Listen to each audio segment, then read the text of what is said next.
ಈರುಳ್ಳಿ ತಿನ್ನಲು ಚೆನ್ನ, ಆದರೆ ಅದನ್ನು ಹೆಚ್ಚೋರಿಗೆ ಕಷ್ಟ. ಈರುಳ್ಳಿ ಹೆಚ್ಚೋರಿಗೆ ಕಣ್ಣಲ್ಲಿ ನೀರು ಹಾಗೂ ಕಣ್ಣು ಉರಿ ಬರೋದು ಸಹಜನೇ.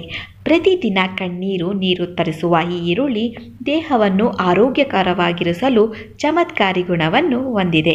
ಈ ಈರುಳ್ಳಿಯಲ್ಲಿ ದೇಹಕ್ಕೆ ಉತ್ತಮ ಪೋಷಣೆ ಒದಗಿಸಬಲ್ಲ ವಿಟಮಿನ್ಗಳು ಹೇರಳವಾಗಿದೆ. ಈರುಳ್ಳಿಯಿಂದ ಕೆಲವು ಉಪಯೋಗಗಳು ಮತ್ತು ಗುಣಲಕ್ಷಣಗಳು ಹಾಗೂ ಈರುಳ್ಳಿಯಿಂದ ಮನೆಮದ್ದುಗಳನ್ನು ಹೇಗೆ ತಯಾರು ಮಾಡಬಹುದು ಎಂದು ತಿಳಿದುಕೊಳ್ಳೋಣ ಬನ್ನಿ. ಈರುಳ್ಳಿ ಸಸ್ಯಜನ್ಯ ಪೋಷಕಾಂಶಗಳು ಹೆಚ್ಚಾಗಿದ್ದು ದೇಹಕ್ಕೆ ಅಗತ್ಯವಿರುವ ವಿಟಮಿನ್ ಸಿ ಪೋಷಕಾಂಶಗಳನ್ನು ನೀಡುತ್ತದೆ.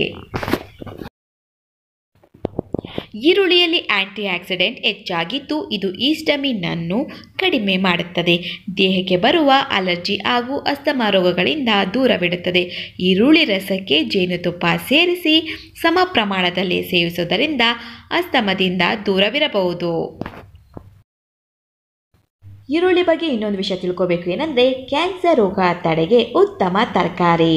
ಈರುಳ್ಳಿಯಲ್ಲಿ ವಿಟಮಿನ್ ಸಿ ಅಂಶ ಇರುವುದರಿಂದ ಕ್ಯಾನ್ಸರ್ನಂತಹ ರೋಗಗಳನ್ನು ತಡೆಗಟ್ಟಲು ಸಹಕಾರಿಯಾಗಿದೆ. ಸಕ್ಕರೆ ಕಾಯಿಲೆಯಿಂದ ದೂರವಿರಬಹುದು.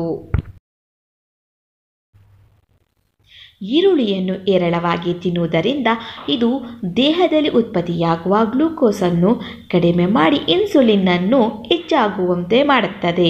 ಇದರಿಂದ ನಾವು ಸಕ್ಕರೆ ಕಾಯಿಲೆಯಿಂದ ದೂರವಿರಬಹುದು.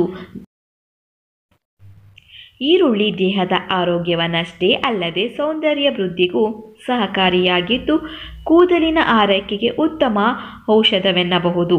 ಈರುಳ್ಳಿಯಲ್ಲಿ ವಿಟಮಿನ್ ಎ ಹಾಗೂ ಸಿ ಇರುವುದರಿಂದ ಇದು ಚರ್ಮದ ಕಾಂತಿಯನ್ನು ಹೆಚ್ಚಿಸುತ್ತದೆ. ಕೂದಲಿನ ಬುಡವನ್ನು ಗಟ್ಟಿಯಾಗಿಸುತ್ತದೆ. ಈರುಳ್ಳಿಯನ್ನು ರಸವನ್ನು ಕೂದಲಿನ ಬುಡಕ್ಕೆ ಹಚ್ಚುತ್ತಾ ಬಂದರೆ ಕೂದಲು ಉದುರುವುದು ಕ್ರಮೇಣವಾಗಿ ನಿಯಂತ್ರಣಕ್ಕೆ ಬರುತ್ತದೆ. ಅಲ್ಲದೆ ರಕ್ತ ಸಂಚಲನ ಸುಗಮವಾಗುತ್ತದೆ.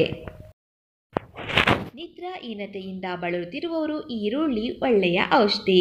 ರಾತ್ರಿ ಊಟಕ್ಕೆ ಮುನ್ನ ಈರುಳ್ಳಿ ಸೂಪ್ ಸೇವಿಸಿದರೆ ಚೆನ್ನಾಗಿ ನಿದ್ದೆ ಬರುತ್ತದೆ. ಆದುದರಿಂದ ಈರುಳ್ಳಿ ಸೇವಿಸಿ. ಮನೆಮದ್ದುಗಳನ್ನು ಉಪಯೋಗಿಸಿಕೊಳ್ಳಿ.